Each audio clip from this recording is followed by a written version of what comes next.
aku pengen tanya dong, mungkin dari Kak Rensina atau Kak Tabita boleh sharing, kenapa sih kita harus jadi impact dari pekerjaan kita, kenapa kita harus kasih value gitu untuk orang-orang? Ada kalanya dalam pekerjaan kita, kalau kita cuma mikirin profit, itu pasti ada kalanya down. Entahkah rugi kah, entahkah tender yang batal kah, entahkah ditipu orang, dan sebagainya, ada kalanya down. Tapi saat kita tahu bahwa kita melakukan bukan buat diri kita sendiri, seperti yang tadi awal-awal saya bilang, saya perlu motivasi buat drive, dan itu bukan cuma sekedar profit, karena saya ngambil untung aja kadang ngerasa dosa. Jadi kalau balik lagi ke motivasi awal, itu bikin kita, kita nggak boleh nyerah. Waktu kita sudah tahu bahwa pekerjaan kita itu bisa berdampak buat orang lain dan dibutuhkan oleh orang lain, itu bikin kita makin semangat. Kita harus kuat, kita nggak boleh nyerah, karena ada orang-orang lain yang bergantung juga sama kita. Itu yang kenapa kita harus jadi dampak. Dan Tuhan kan kasih kita talenta ya, talenta nggak boleh dikubur. Boleh dong dari Kak Tabita juga kasih secara singkat aja pesan apa yang mau dikasih ke anak-anak muda. Aku percaya pasti ada harapan yang bagus lah, yang penuh dengan damai sejahtera dan rancangan yang mulia untuk kedepannya bagi Indonesia. Jangan lupa untuk selalu merasa memiliki negara ini. Kita perlu take care, kita ada rasa belong gitu ya di negara ini. Karena kita di sini dan juga kita hidup di sini. Ingat selalu untuk yang tadi, small matters itu matters, dan kita mulai dari sekarang kembangin skill kita dan kapasitas kita di setiap bidangnya. Tuhan percaya yang kita lakuin dengan yang terbaik, itu pasti akan bangun bangsa kita ke depannya. Be an Impact, kreasi inspiratif anak bangsa untuk Indonesia, edisi spesial Hari Sumpah Pemuda tahun 2021 bersama Tabita Roslin, Rensina, dan dipandu oleh Laurel Olina. Hari Sabtu, 30 Oktober 2021 pukul 19 waktu Indonesia Barat, hanya di Rise Podcast Kingdom Business Community. We podcast with heart. Selamat datang kembali di Rise Podcast Youth Millennial Edition. We podcast with heart.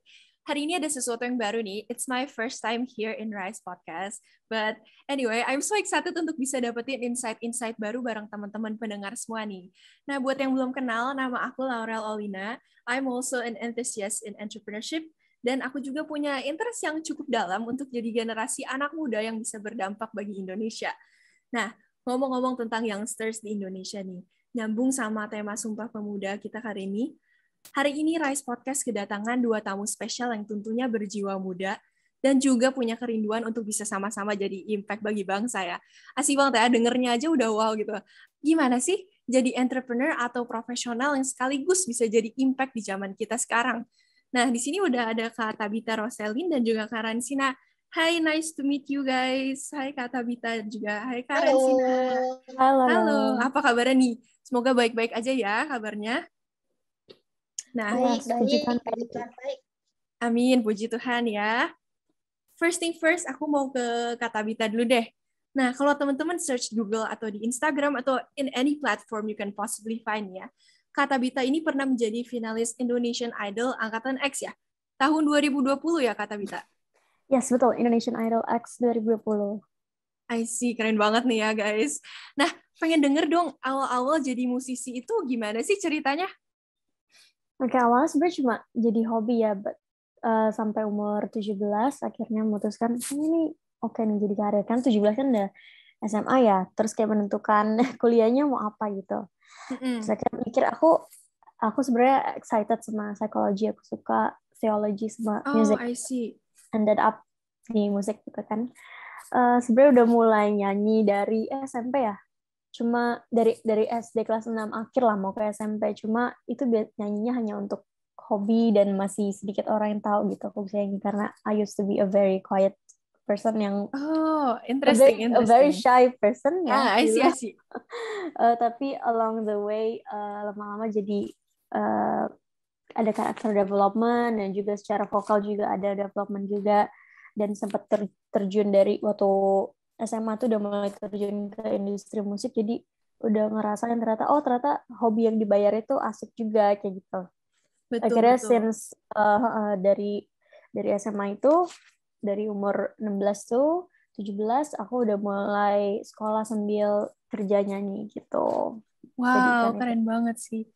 Emang akhirnya keluarga Kak Tabita sendiri memang ada background musik atau gimana, Kak? nice question.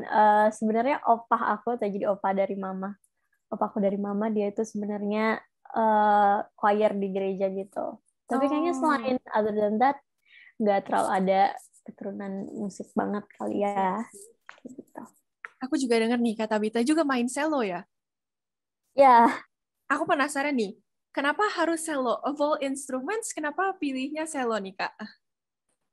itu sebenarnya ada disebut apa ya, kecelek dikit gitu ya, karena dulu waktu itu aku kan masuk kuliah musik, jadi di situ pilih 2 instrumen, satu instrumen major, satunya instrumen minor.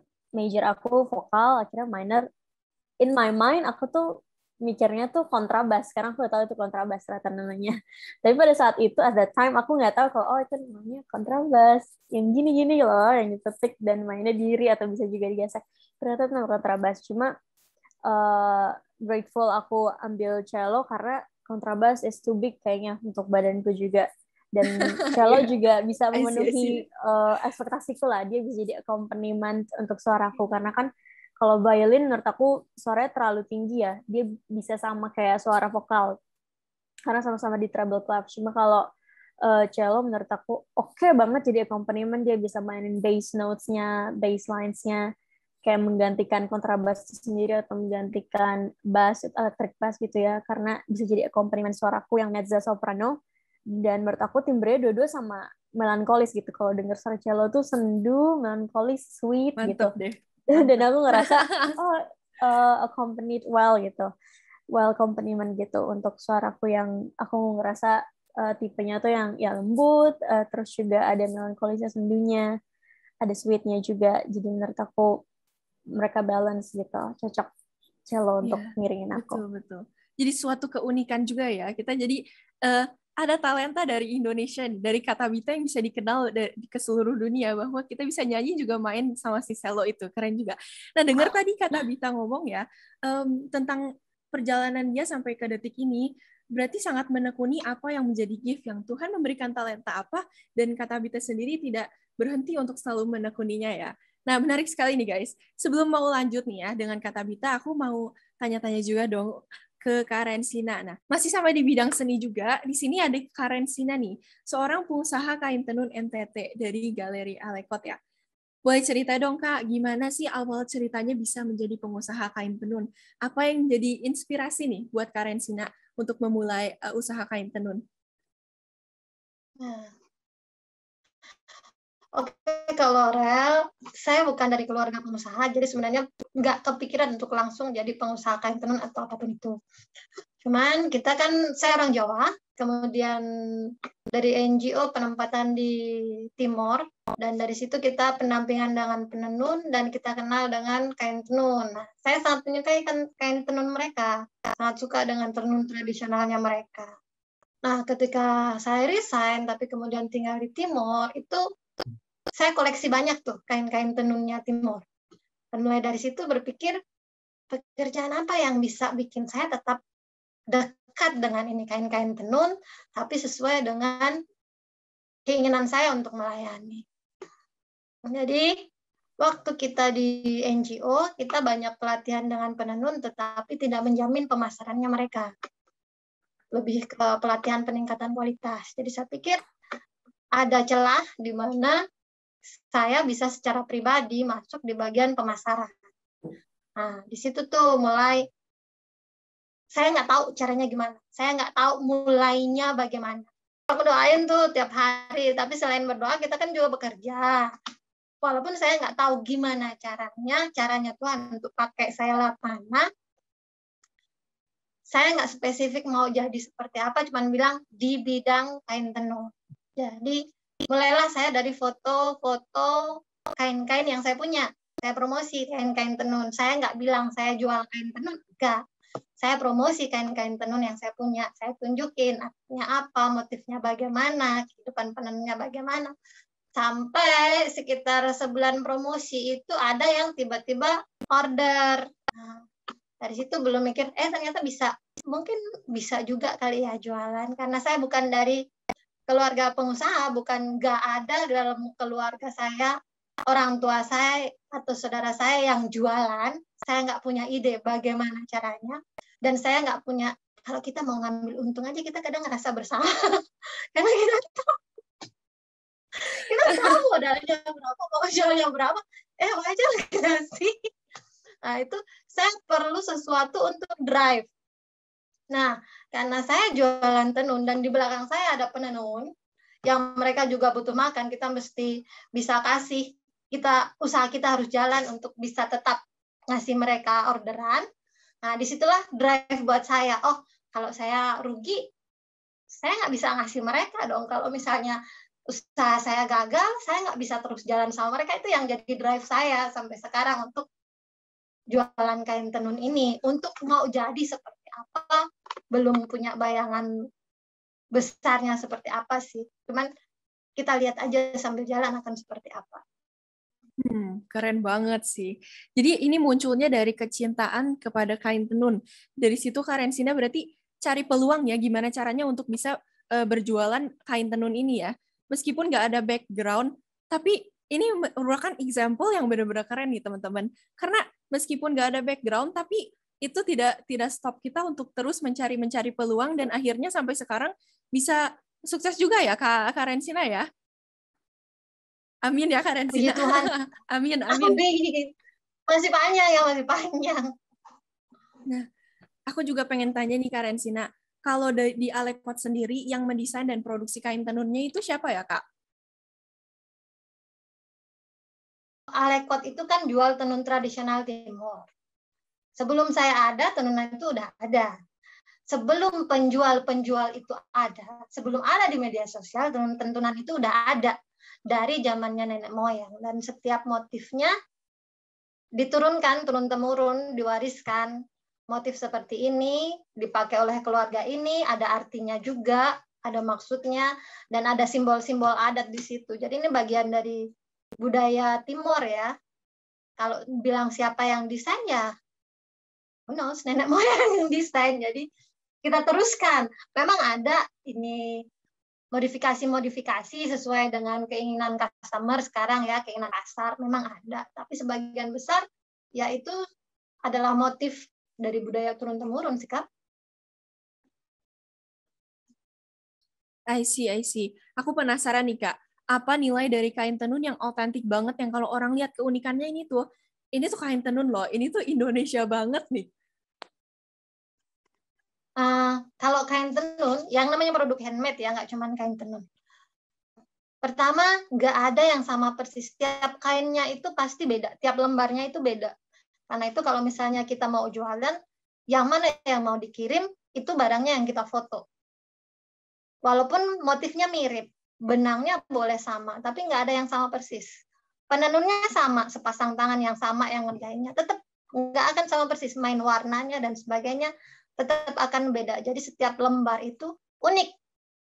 Kalau yang saya pakai ini, ya cuman saya sendiri yang punya. Orang lain nggak punya. Walaupun desa itu, atau kampung itu, atau bahkan penenun itu bikin berlembar-lembar kain, tapi nggak ada yang sama dengan saya punya. Jadi limited edition gitu ya. Itu sih keunikan dari budaya. Itu keren sih. Keren. Oke, I see. Nah, dari pengalaman Kak Tabita dan juga Kak Rensina sendiri, untuk mencapai ke titik ini nih sekarang, apa aja sih hal yang udah dilewatin? Boleh dari Kak Tabita dulu deh. Hal yang udah dilewatin ya dalam meniti karir musik ya, panjang juga sih, kayaknya hampir setengah dari hidupku, udah hampir nih setengah dari hidupku habis untuk musik gitu. Karena yang aku bilang tadi, waktu aku mulai karir musik itu dari umur 16-17 gitu ya, udah mulai menjadikan hobi itu nggak hanya hobi, tapi menjadikan hobi sebagai karir gitu. Pastinya banyak waktu juga, pastinya dana juga, tenaga, usaha gitu ya, effort untuk benar-benar develop dan nggak stuck di satu apa posisi kayak knowledge-nya segitu atau kemampuannya segitu, tapi benar-benar setiap hari harus mengembangkan diri gitu kan ya. Jadi kalau punya potensi udah gaspol aja terus ya. Karena kan kayak ya gift itu penting, tapi juga effort itu juga penting, hard work yang orang sering bilang kita harus jalan barengan, karena kayak pastinya promosi berkat itu datang dari Tuhan, kesempatan juga datangnya dari Tuhan, cuma yang kita bisa lakuin ya lakuin bagian kita dengan maximize our capacity, dan juga benar-benar menurut aku jam terbangnya gitu ya dibayangin gitu. Kalau karena menurut aku nyanyi itu bikin aku ada character development sih, karena I used to be yang tadi aku bilang a very shy and quiet person, cuma aku grateful juga sama Tuhan dan musik yang buat aku keluar dari zona nyaman, karena untuk jadi entertainer di musik industri gitu, maksud aku nama aku belum seberapa gitu ya di industri musik, cuma untuk sampai di titik ini aku ngerasa orang lain juga pasti pengen ada di titik ini, dan susah juga untuk sampai ada di titik ini, kayak ikut berbagai macam ajang kompetisi vokal, terus juga pastinya les vokal gitu kan, belajar vokal untuk gali lebih lagi tentang voice kayak gitu. Terus bikin konsep atau apa ya yang membedakan dari singer lainnya, terus aku coba dalemin juga cello, tapi aku juga belajar juga nari untuk lenturan badan atau stamina, itu semua kan character development dan juga ya develop skill kita gitu kan. Tapi menurut aku skill itu yang mahal gitu, value kita itu nilai juga dari skill kita. Nggak hanya itu, mungkin dalam meniti karir banyak juga yang dikorbankan gitu ya, tapi misalnya kalau yang lain waktu mainnya berapa, aku waktunya habis untuk latihan, atau misalnya yang lain habis kuliah mungkin ngapain, cuma aku habis kuliah mikirin untuk konten atau mikirin untuk gimana bisa lebih berkembang sebagai vocalist, sebagai musician gitu. Kayak untuk memilih kuliah musik juga kan itu termasuk salah satu yang kita kita keluarkan untuk musik gitu kan ya, untuk pengen bisa di industri musik. Oke, aku mikir kuliah musik kayak gitu, karena itu bakal bantu aku banyak hal, gak cuma jadi musisi yang bisa nyanyi, tapi yang teredukasi juga gitu kan jadi musisi. Kayak misalnya setiap kesempatan yang aku ambil juga menurut aku itu salah satu pengorbanan juga kan untuk musik, kayak aku bisa ikut ajang sebenarnya nggak hanya Indonesian Idol ya, cuma mungkin nama-nama yang lain mungkin nggak sebesar Indonesian Idol, kayak Indonesian Idol, terus Pop Academy, terus juga dari stasiun TV lain. Ini nggak apa-apa nggak ya disebut atau nanti disebut nama acaranya? Terus kayak dapat kesempatan juga dari Tuhan untuk mewakili Indonesia waktu itu di New York, Ya, wow, itu keren banget sih.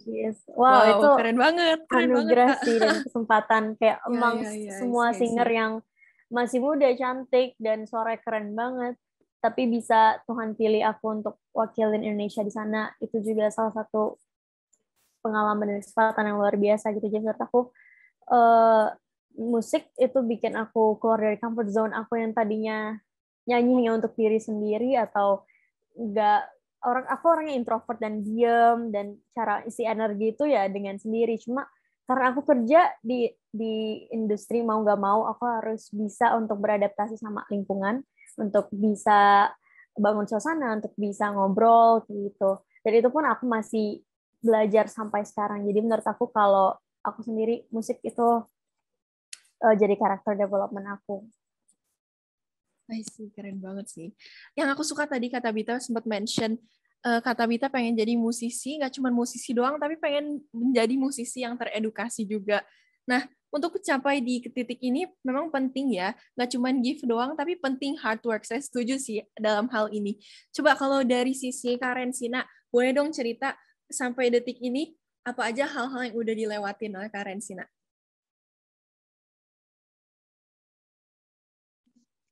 Yang udah apa kalau Rel?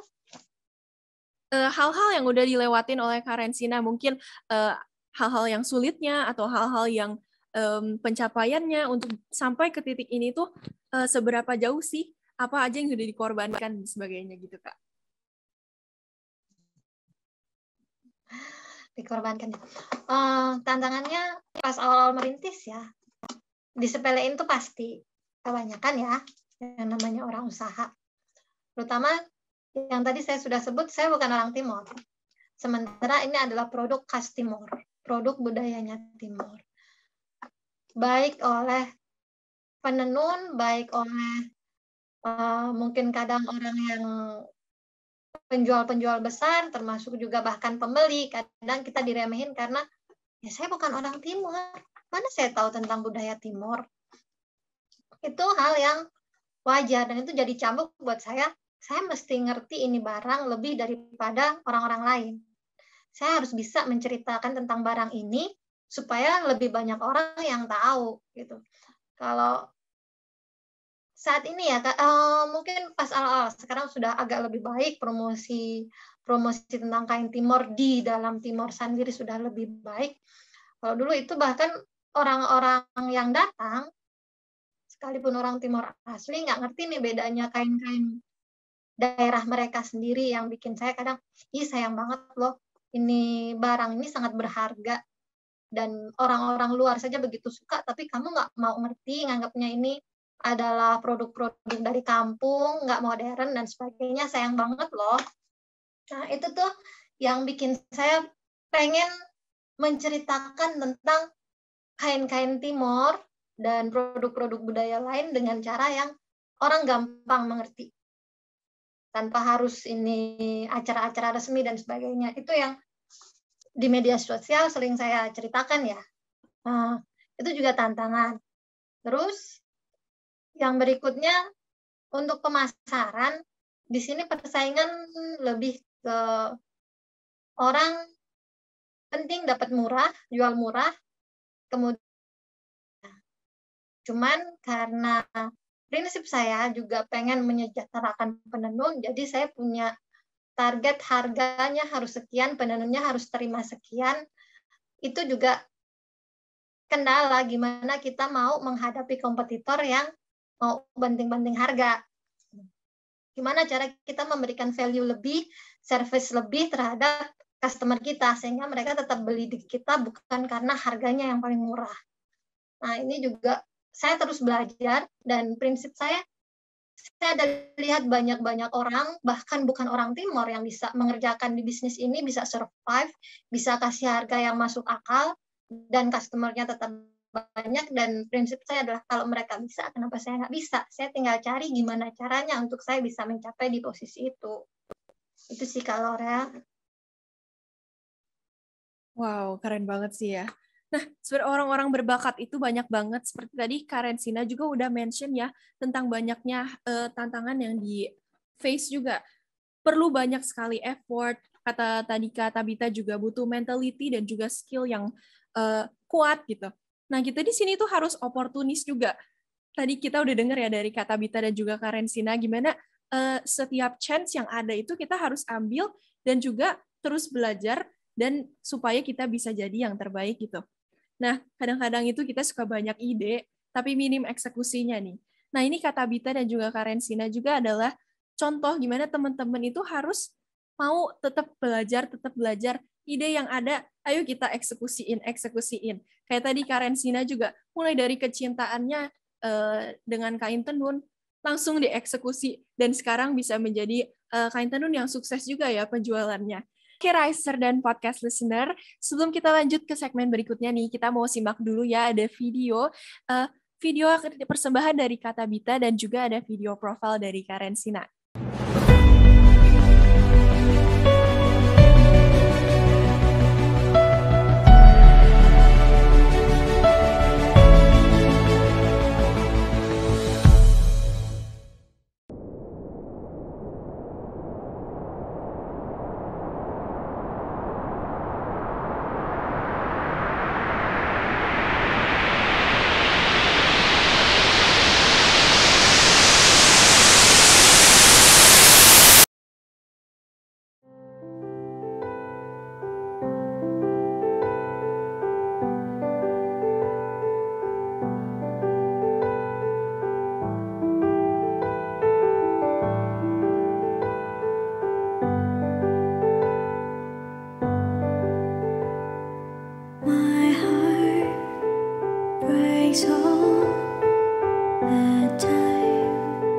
seeing the world stray far.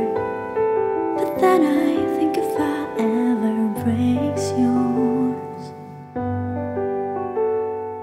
up there you see clearly all my countless failures. If it's up to me, I won't be here now. Yet still, I have found favor with you. Little do I deserve this, but grace and praise, the grace that's very low. Can I ask for not just be mercy on His own? And grace, the grace that spared me though I wouldn't deserve. Can I ask for not just be mercy on His own?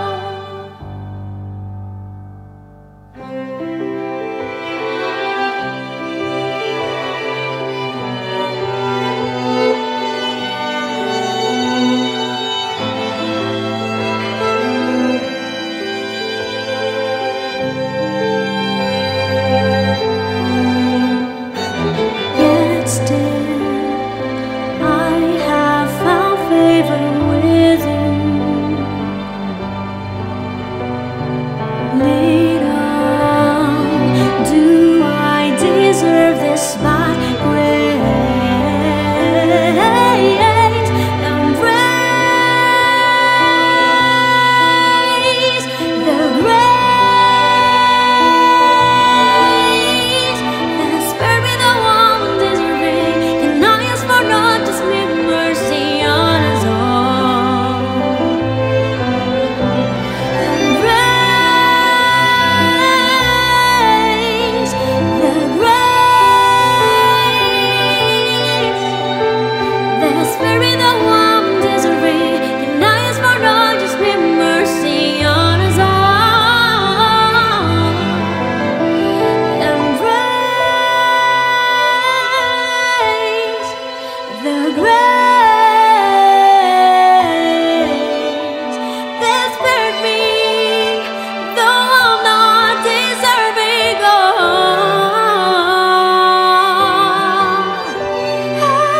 Embrace the grace that spared me, though I'm deserving. Can I ask for not just me mercy on His own?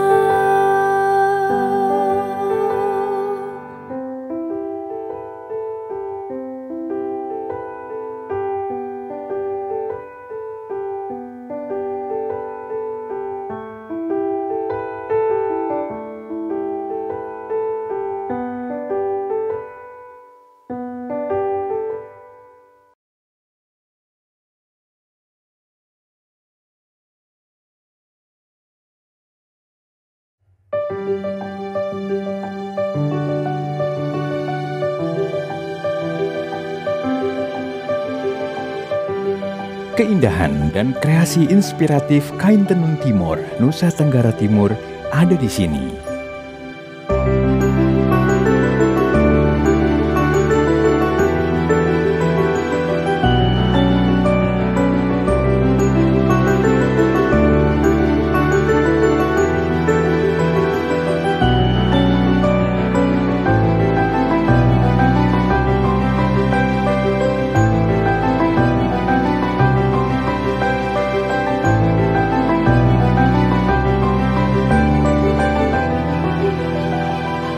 Sebuah kolaborasi, pengabdian, dan kearifan lokal seni budaya anak-anak bangsa, UMKM, Galeri Alekot, kain tenun Timor dari Soe, Nusa Tenggara Timur untuk kita semua.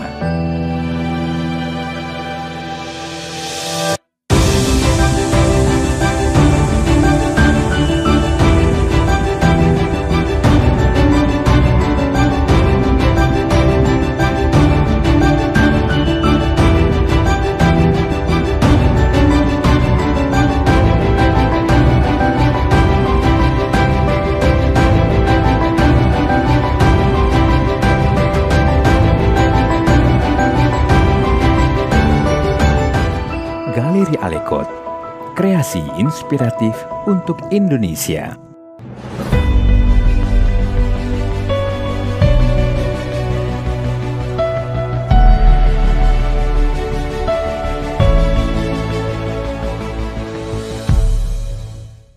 Hai Riser dan juga podcast listener, we are back, balik lagi bareng aku Laurel, siap untuk kita ngobrol lagi. Kali ini adalah dari karya Jadi Berkat. Nah, ide udah punya, tekad untuk eksekusi juga udah ada. Saatnya untuk praknya nih. Untuk prakteknya apa ya yang kita lakukan itu harus berdampak ya nggak sih? Nah, we are selling bakat kita, we are selling also what we make gitu. Tapi apa sih value yang pembeli dan penonton kita bisa dapatkan dari apa yang kita beri gitu?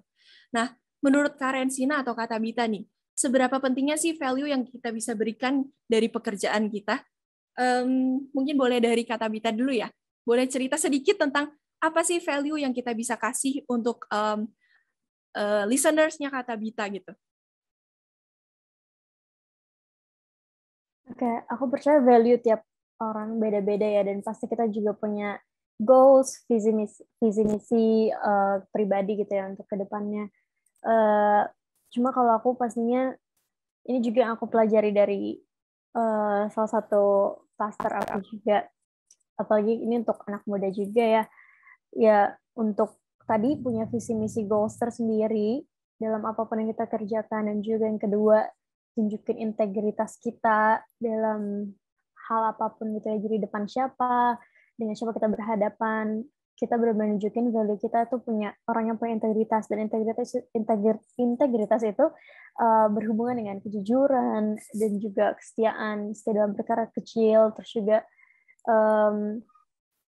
dari pekerjaan aku ya, kalau dari nyanyi gitu ya, integritas yang bisa ditunjukkan ya kayak misalnya kebanyakan orang di industri itu tends to be, misalnya mereka suka faking things atau apa, misalnya segala sesuatu yang mungkin itu I see. jadi mereka kayak kehilangan identitas diri mereka atau segala macamnya. Cuma ya kalau kita sebagai orang percaya identitas diri kita itu about what God says about us, bukan what people says about us. Terus ya, juga penting banget yang kayak gitu ya. Bagi kayak anak muda, menurut aku perlu punya gambar diri yang dari identitas diri yang utuh gitu ya, di dalam creator. Karena kan creator itu pencipta kita, dia yang tahu kita tuh seluk-beluknya sampai ke dalam hati kita seperti apa. Aku rasa anak muda itu paling penting, salah satunya di situ ya, selain punya visi misi yang kuat yang berakar dalam Tuhan, mereka juga perlu pentingnya punya identitas dan gambar diri yang utuh juga di dalam dia, dan selanjutnya menghargai hidup mereka, dan tahu ada tujuan, ada nilai, ada suatu pertanggungjawaban juga yang harus dilakukan gitu kan. Dan hidup itu harus berguna gitu. Jadi mungkin beberapa value yang aku jalani ya dalam hidupku itu kayak gitu. Dan juga melakukan segala sesuatunya based on ya itu sih, servant leaders, melayani, dan juga based on kasih, based on love itu sendiri, karena kasih itu yang terbesar ya dari semuanya. Dan kalau aku selalu ingatnya, aku tiba-tiba didengungkan ya akhir-akhir ini, karena wah ini podcast untuk anak muda nih, mungkin ada anak muda yang lupa atau belum merimain dirinya sendiri again and again bahwa kita tuh sebagai Tuhan punya amanat agung gitu ya, untuk menjadikan seluruh bangsa murid kayak gitu. Dan anak muda ya harus hidup dalam kebenaran, harus dimuridkan gitu kan. Kalau dia sendiri bukan murid, gimana dia bisa menjadikan seluruh bangsa murid kayak gitu. Jadi mungkin value yang pengen aku terapkan, dan juga harusnya kelihatan ya dari karya-karya yang aku ciptakan. Kayak kalau bisa karya-karyaku tuh pengen bawa suatu dampak yang positif gitu, dan ada at least itu bisa membantu orang gitu, ada pesan-pesan baiknya, dan juga pesan-pesan spiritualnya ya. Betul. Bukan Berarti yang kata Bita juga tapi yang praktikal ya. Iya. Berarti kata Bita juga menulis lagu juga ya? Iya, aku menulis lagu. Wow, keren sih. Dari situ bisa mau apa sih yang mau diinterpretasikan dari menulis lagu itu? Aku pastinya punya visi sendiri, kayak panggilan tersendiri ya, yang itu personal, mungkin aku belum bisa ceritain, cuma itu memang dari Tuhan atas aku gitu.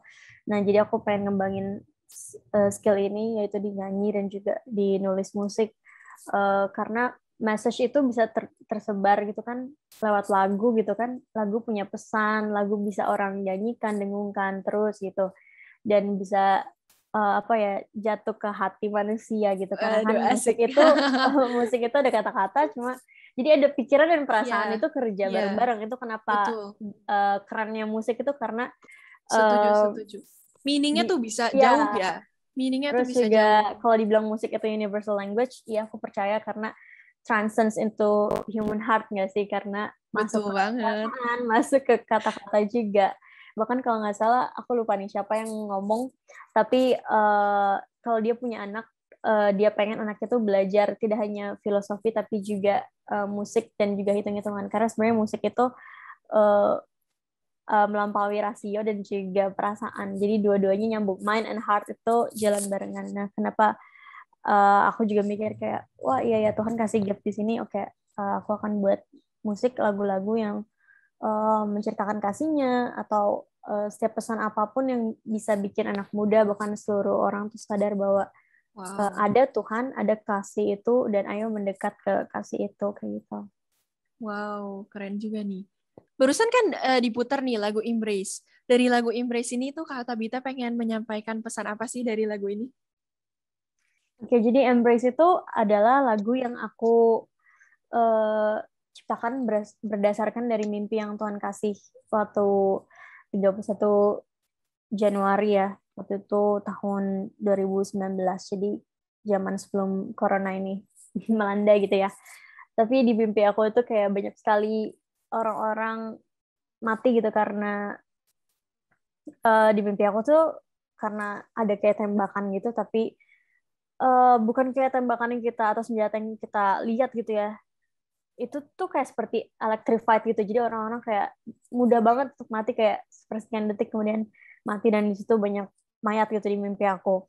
Dan waktu aku merinding loh aku dengernya. apalagi yang dapat mimpinya itu kayak Iya. serem banget. Wow, Itu keren banget. felt so real. Iya, itu serem banget. Sampai bangun-bangun itu badan merinding, nangis-nangis, karena aku pikir tuh beneran, aku pikir itu end of the world gitu. Nah, akhirnya aku carilah keyword tanda dahi, karena di mimpi aku tuh setiap orang, yang semua orang tuh ditembakin, cuma yang bangun kembali itu hanya orang-orang yang punya tanda di dahinya, dan tandanya tuh dari darah di dahinya, bentuknya itu kayak T gitu. Jadi orang-orang kayak military troops yang nembak-nembakin itu di mimpi aku, salah satu ketuanya dia kayak pegang semacam stapler gede yang kalau abis ditembakin itu dia hidup lagi, baru dikasih tanda dahi itu, jadi kayak ditandain dan keluar darahnya bentuknya T gitu ya, salib. Akhirnya aku carilah, waktu aku bangun aku nangis, tapi langsung search keywordnya apa sih maksudnya, karena mimpinya jelas banget kayak beda dengan mimpi kayak kalau bunga tidur gitu ya. Kalau lama-lama tuh bisa ngerasa kayak mana mimpi yang ada pesannya, mana yang kayak cuma emang kita lagi tidur aja terus mimpi gitu. Akhirnya aku cari, bangun-bangun aku cari tentang tanda dahi atau forehead mark gitu ya. Dan ternyata waktu itu ada ayatnya di Yeskiel gitu. Itu tentang waktu Allah murka sama Israel karena Israel melakukan kejahatan gitu ya di matanya. Dan tuh Allah bilang cuma orang yang punya tanda dahi itu lah yang kau selamatkan. Dia lagi ngomong gitu ke malaikatnya, malaikat yang akan ya kayak semacam membantai Israel gitu, mensortir isi warga Israel gitu. Nah, kira kok mirip sekali kisahnya gitu, perikopnya dengan apa yang ada di mimpi aku. Akhirnya aku buatlah lagu Embrace ini karena berseru gitu. Lagu ini tuh berisikan tentang doa, berseru ke Tuhan kalau God please have mercy on us. Kalau bisa jangan cuma segelintir orang yang Engkau selamatkan, tapi semuanya. Karena lihat di mimpi itu kayak gitu ya, manusia dibinasakan, itu serem banget gitu ya. Kayak lagi nonton film horor gitu ya. Iya. Akhirnya ya udahlah, aku ciptakan lagu Embrace itu karena sebenarnya melodinya tuh udah jadi dari lama lagunya, karena kan aku anak musik resital, maksudnya kelulusan tuh selain skripsi harus bikin konser gitu kan, resital. Dan ini tuh resital senior, dan resital senior tuh bawain lagu-lagu original kayak gitu, lagu-lagu ciptaan sendiri, composed originally gitu. Dan melodi untuk lagu Embrace ini udah ada dari lama, cuma liriknya itu aku masih bingung, ini liriknya apa ya Tuhan, tentang cinta atau apa. Akhirnya dikasih lah mimpi itu, dan aku langsung ngerti ini buat lagu tentang ini. Jadi saat orang dengar lagu ini tuh, kalau orang bahkan menyanyikannya gitu, sama aja kayak sedang berdoa gitu, berseru kepada Tuhan untuk minta mercy dan karunia dan kasihnya untuk seluruh umat manusia gitu. Wow, keren banget. Berarti Tuhan beneran langsung kasih message lewat mimpi. Dan yang menariknya ini, langsung dieksekusi ini loh. Itu hal yang penting juga, karena anak-anak muda kadang-kadang suka lupa nih. Idenya banyak, tapi eksekusinya itu susah gitu. Nanti. Tapi ini hal yang keren sih. Aku merinding banget dengar cerita ini, Kak Tabita. Wow. Terus aku juga dengar nih ya, Kak Tabita itu ikut yang peace building itu. Nah, apa sih peace building ini? Buat ceritain ke pendengar, dan goalnya tuh apa nih, Kak? Oh iya, aku terlibat dalam DPP Vicky dan itu di Peace Building Institute gitu. Aku masuk di divisi Peace Builders gitu ya, Peace Building. Kita pakai dari ayat Amos gitu ya, bahwa kalau Tuhan itu adalah Raja damainya, ya kita agen damainya gitu. If God is the peace, then we are the peace builder. Nah, jadi kita punya message gitu ya, DPP Vicky punya message itu adalah untuk to share the peace dan jadi membawa damai. Ada juga kan ayatnya, kalau itu bergantung padamu, maksudnya kalau kedamaian itu bergantung padamu, ya lakukan itu kayak gitu. Jikalau itu bergantung padamu, itu ada ayatnya juga. Dan itu yang jadi Amos tadi yang jadi dasar Peace Builders itu, Peace Building ini, tim Peace Building ini di DPP Vicky, karena kita bisa share message of peace mulai dari keluarga kita, lingkungan kita, teman-teman kita, bahkan nanti kalau udah semakin merambah lebih besar lagi bisa ke satu nation kita. Karena di dalamnya DPP Vicky itu banyak sekali orang-orang yang punya hati untuk Indonesia. Nah, tapi kalau aku memang dari divisi Peace Building itu. Dan aku di divisi music ya, art and music, culture gitu ya. Jadi masuknya, aku bisa masuk lewat yang tadi, lagu-lagu tadi, message of peace-nya. Betul. Jadi di pekerjaan kita memaksimalkan, di pekerjaan kita tetap memaksimalkannya di daerah situ ya, Kak Tabita ya. Betul. Oke. Sekarang aku mau tanya nih untuk Kak Rensina. Tadi Kak Rensina sempat mention ya, ada memperluas lapangan pekerjaan untuk wanita di NTT. Ini menarik banget loh. Backstory dari ini tuh apa ya, Kak Rensina? Apa yang bikin Kak Rensina punya satu kerinduan untuk bisa create lapangan kerja seperti ini? Sebenarnya kalau create lapangan pekerjaan, enggak juga sih kalau lapangan pekerjaan itu sudah ada. Saya cuman berkontribusi lah ya untuk ini bisa bantu mereka. Karena penenun itu memang bagian besar kan memang perempuan. Perempuan itu kalau di dalam ya kebanyakan budaya di Indonesia itu kelas nomor 2 ya kan. Dan dalam keluarga rawan KDRT dan sebagainya. Dengan kalau perempuan itu pegang uang sendiri bisa berdaya, kemudian untuk dia punya kesetaraan dan atau laki-lakinya itu lebih besar. Karena itu kalau misalnya kita bantu mereka untuk bisa mandiri, bisa menghasilkan uang tanpa rumah. Ini kan tenunnya di rumah masing-masing nih, bukan saya kumpulin mereka untuk datang ke tempat saya, tapi mereka tenun di tempat masing-masing, baru saya ambil hasilnya.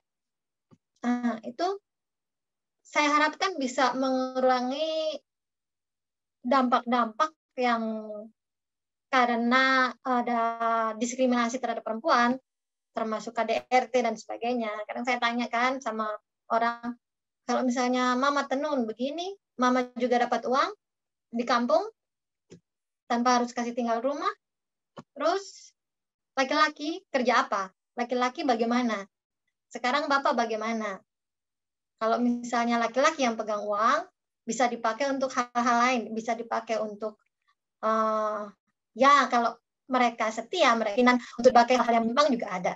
Nah, kalau misalnya sekarang mama pegang uang sendiri, bapak bagaimana? Oh, sekarang bapak mau ini, karena saya harus duduk tenun dari pagi sampai sore, bapak mau untuk bantu memasak, bapak mau untuk bantu ini bereskan rumah dan sebagainya. Jadi ini orang kalau misalnya di sini kan kebanyakan memang ekonominya sederhana ya. Kalau misalnya punya istri yang bisa menghasilkan, ya pasti disayang-sayang dong. Nggak cuman disuruh-suruh pekerjaan rumah, tapi juga dihormati apa yang menjadi keinginannya dia, apa perkataannya dia juga didengarkan. Itu yang saya harapkan bisa jadi dampak buat keluarga di kampung. Jadi bukan saya create ya, tapi saya berkontribusi lah ya. Kalau buat saya yakin Tuhan itu pakai banyak orang. Kita salah satu yang dipakai. Kita mau apa Amin, enggak? amin. Betul. Bukan semuanya untuk mengambil bagian di situ. Menarik, menarik. Tapi orang-orang yang berkontribusi ini juga sangat penting sih, Kak Rensina ya. Nah, aku tadi mau ngambil satu garis besarnya yang menarik nih ya. Mengedukasinya tuh nggak cuman perempuan-perempuan yang bikin kain tenunnya doang, tapi bisa berdampak juga ke keluarganya, betul ya, Kak Rensina? Itu keren sih. Ya. Nah, sejauh mana sih, Kak, mau dibawanya ini si galeri Alekot ini, Kak? Kalau sekarang saya kepinginnya saya bisa expand gak cuman sekedar kain, tapi juga sampai ke produk turunan yang ready to wear. Memang selama ini kerjasama juga dengan teman-teman produsen baju, sepatu dan sebagainya, mereka ambil kain untuk mereka bikin produk turunan. Tapi kalau misalnya kita bisa bikin juga dengan menambahkan value, menambahkan cerita kenapa itu dibikin bentuk seperti itu, dibikin desain seperti itu, dan bisa diterima anak muda, itu jadi sarana sosialisasi untuk anak-anak muda di seluruh Indonesia untuk bisa kenal juga tentang kami di Timur, tentang kami, pasti kehidupan kami di NTT, apa yang kami lakukan di sini mungkin nggak kebayang sama teman-teman saudara-saudara yang ada di Jawa. Lewat kayak begini bisa orang saling mengenal sih. Jadi Kak Rensina ini punya kerinduan untuk nggak cuman kasih kayak ini loh jual kain tenun, tapi juga pengen memberikan cerita ya dari situ ya Kak Rensina ya. Wow, menarik. Nah, kalau untuk Kak Tabita sendiri nih, future plans-nya pengen gimana nih, Kak? Future plans-nya pasti kalau aku pengen musiknya lebih plans and hope ya, pengen musiknya lebih dikenal oleh banyak orang, karena artinya kalau lebih didengarkan musiknya artinya pesannya nyampe ke banyak orang gitu ya.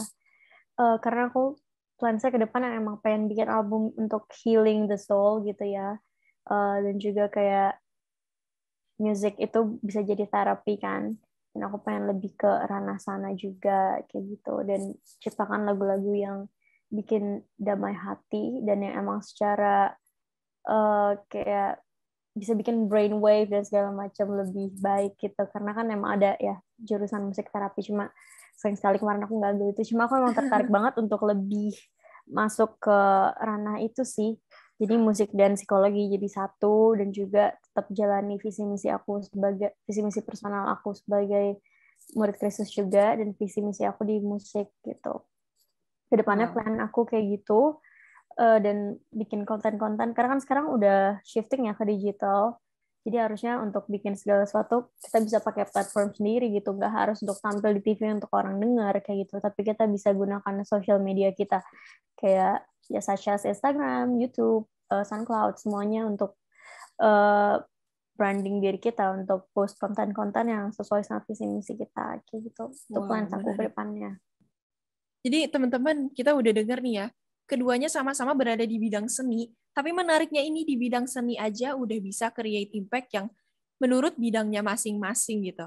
Nah, untuk jadi dampak nih, sebenarnya kita sebagai generasi muda, generasi penerus tuh bisa start now. Seperti tadi yang Kak Tabita udah bilang, banyak sekali platform yang udah ada di sini, kita juga bisa buat platform sendiri untuk kita bisa bring impact nih. Nah, sudah sangat dimudahkan banget kan untuk memberikan impact nih. Aku pengen tanya dong, mungkin dari Kak Rensina atau Kak Tabita boleh sharing, kenapa sih kita harus jadi impact dari pekerjaan kita, kenapa kita harus kasih value gitu untuk orang-orang. Mungkin dari Kak Rensina dulu ya.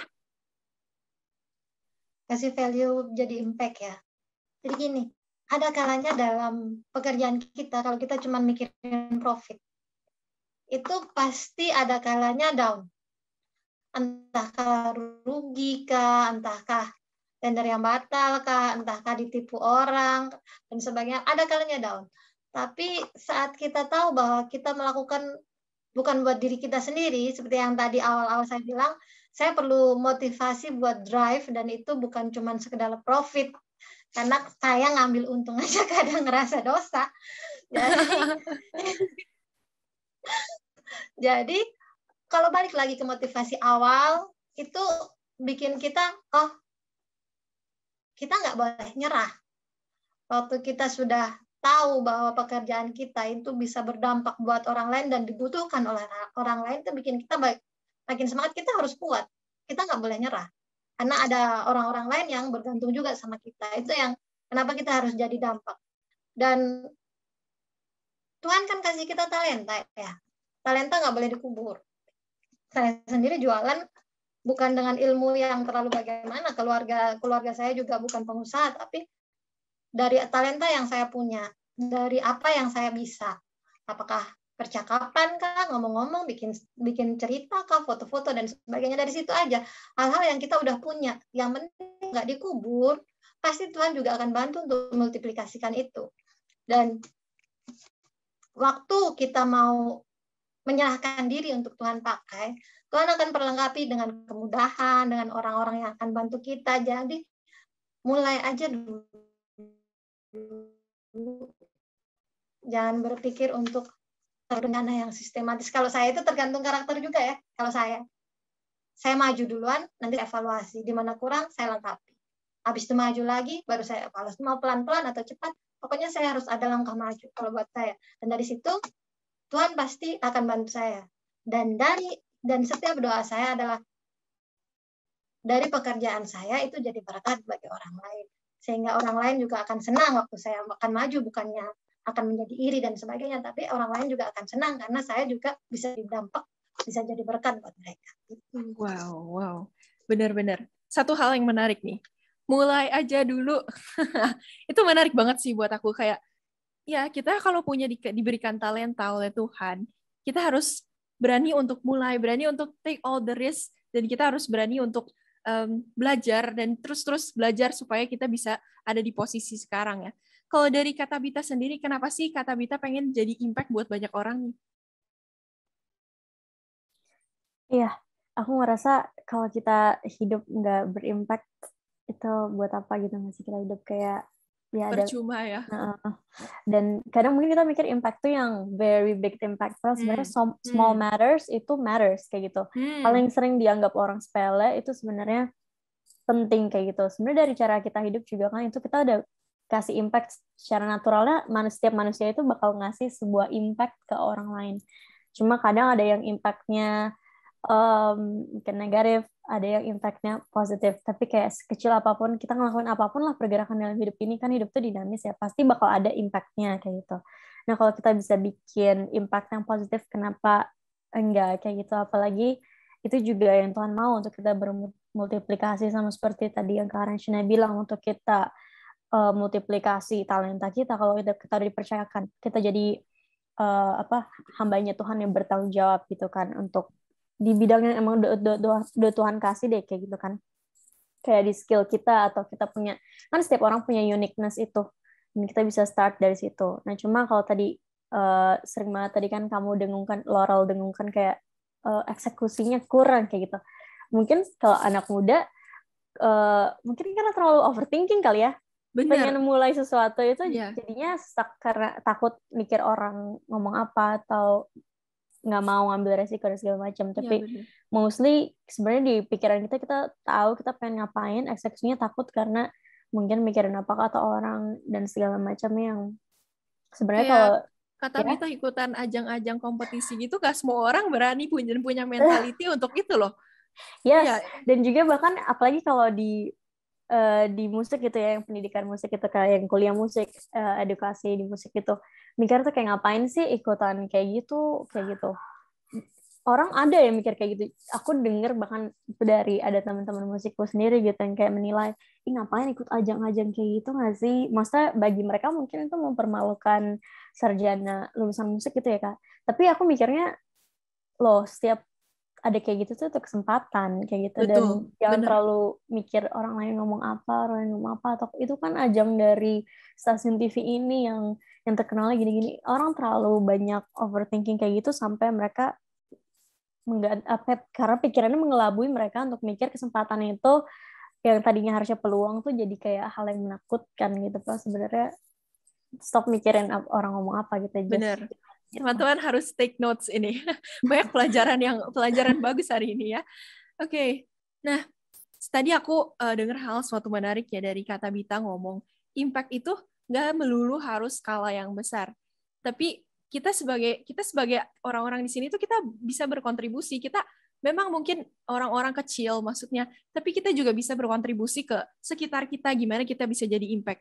Nah, contohnya nih ya, sekarang itu lagi ngetren yang namanya micro influencer untuk endorsement.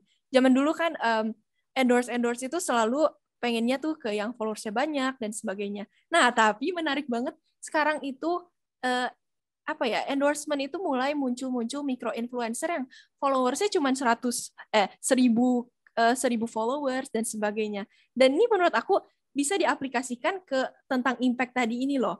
Jadi sebenarnya kita sebagai micro influencer kayak orang-orang yang kita kehidupan sehari-hari juga bisa bawa impact ke orang-orang di sekitar kita. Nggak melulu harus skala besar gitu sih. Nah, garis besarnya yang kita bisa dapetin hari ini, hal yang bisa kita ambil dari perbincangan kita yang udah panjang banget, ya bring positive impact buat generasi kita ya. Jadi kita harus juga menanamkan rasa kecintaan kepada Indonesia, bring positive impact. Kalau nggak mulai dari kita, mulai dari siapa gitu. Nah, terus ada satu hal lagi, kita harus terus konsisten dan juga terus belajar untuk achieve the goal-nya. Anyway, it's an amazing opportunity bisa sharing bareng Kak Tabita dan juga Kak Rensina. Amazing banget insight yang udah di-share. Bagaimana kita harus jadi impact untuk bangsa dan selalu mempromosikan budaya Indonesia ya, seperti yang Kak Rensina dan Kak Tabita tadi udah terus mention. Dan sekaligus kita juga bisa jadi perpanjangan tangan Tuhan, menjadi contoh ya dan jadi berkat bagi orang-orang sekitar kita. Wow, amazing banget sih. Terima kasih untuk waktunya Kak Rensina dan juga Kak Tabita ya. Amazing banget. Oke, teman-teman kita udah berbincang panjang lebar hari ini, udah ngupas banyak hal tentang impact dan segala macam. Sebelum kita closing nih ya, boleh dong aku mau minta Kak Rensina untuk bisa kasih sepatah dua kata secara singkat aja, pesan apa sih yang mau disampaikan kepada pemuda-pemuda ini? Mengingat kita bertemakan Sumpah Pemuda ya, Kak. Boleh silakan. Untuk pemuda di Indonesia, dalam rangka Sumpah Pemuda ini, dimanapun kamu berada, apapun status pendidikanmu, sudah menikah atau belum, dalam posisi yang seperti apapun, mulailah menjadi berkat. Baik dalam keluarga, dalam lingkungan, dalam pekerjaan, cari ladang yang Tuhan sudah kasih. Dan mulai membajak di situ. Jangan menunggu, jangan berpikir terlalu jauh, Tuhan itu pakai banyak orang. Tinggal kita itu mau apa enggak untuk Tuhan pakai. Tuhan pasti kasih ladang buat kita. Jangan menunggu lagi, langsung berkarya. Wow, terima kasih untuk advice-nya Kak Rensina. Boleh dong dari Kak Tabita juga kasih secara singkat aja, pesan apa yang mau dikasih ke anak-anak muda? Oke. Untuk anak-anak muda semangat terus, untuk pasti untuk aku, untuk Laura, untuk semua, untuk Kak Rensina juga, kita semua berjuang muda. Selalu ingat bahwa generasi itu kan berganti ya, dan kita anak muda itu yang akan meneruskan Indonesia ini untuk selanjutnya. Jadi masa depan Indonesia itu ya pastinya bergantung sama kita. Aku percaya setiap anak muda Indonesia juga udah semakin pendidikannya semakin oke ke sini, dan juga aku berdoa juga untuk supaya akhlak kita juga semakin mulia ya, semakin ke depannya ya. jangan jadi generasi bobrok gitu ya. Aku percaya pasti ada harapan yang bagus lah yang penuh dengan damai sejahtera dan rancangan yang mulia untuk kedepannya bagi Indonesia. Jangan lupa untuk selalu merasa memiliki negara ini. Kita perlu take care, kita ada rasa belong gitu ya di negara ini. Karena kita di sini dan juga kita hidup di sini. Ingat selalu untuk yang tadi, small matters, it matters, dan kita mulai dari sekarang kembangin skill kita dan kapasitas kita di setiap bidangnya. Tuhan percayain kita lakuin dengan yang terbaik, itu pasti akan bangun bangsa kita ke depannya. Wow, terima kasih Kak Tabita untuk advice-nya. Anyway, it's an amazing opportunity bisa sharing bareng Kak Tabita dan juga Kak Rensina juga. amazing insights banget yang udah bisa di-share hari ini ya. Bagaimana kita tuh harus jadi impact untuk bangsa dan selalu mempromosikan budaya Indonesia tentunya. Kita juga harus menanamkan budaya Indonesia kepada setiap pribadi-pribadi kita, sekaligus juga jadi perpanjangan tangan Tuhan. Nah, menjadi contoh dan jadi berkat bagi orang-orang di sekitar kita juga. Hari ini rasanya kita sudah cukup sampai di sini aja ya. Untuk Riser dan juga podcast listener, terima kasih sudah menyiapkan waktunya untuk dengar Rise Podcast kita kali ini. Saya Laurel, izin undur diri, dan stay healthy, stay safe. Rise Podcast, we podcast with heart.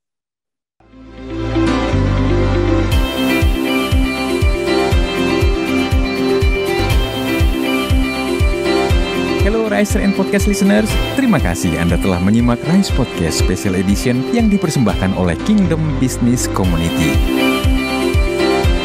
Harapan kami setiap episode Rise Podcast dapat menginspirasi Anda untuk terus mengalami transformasi dalam melakukan bisnis dan profesi Anda untuk tujuan yang mulia, membangun bisnis melalui manusia dan membangun manusia melalui bisnis. Kami mengajak setiap Anda dan perusahaan Anda untuk bergabung bersama kami dalam komunitas Kingdom Business Community. Secara bersama, kita bisa bertumbuh, berkembang, dan sukses, serta dapat berkolaborasi dalam gerakan kepedulian kepada sesama untuk Indonesia yang lebih baik.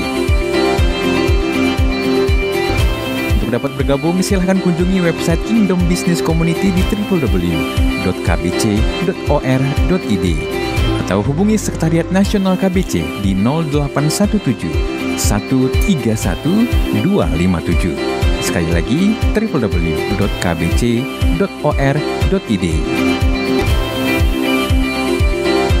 Rise Podcast Kingdom Business Community. We podcast with heart. Sampai jumpa.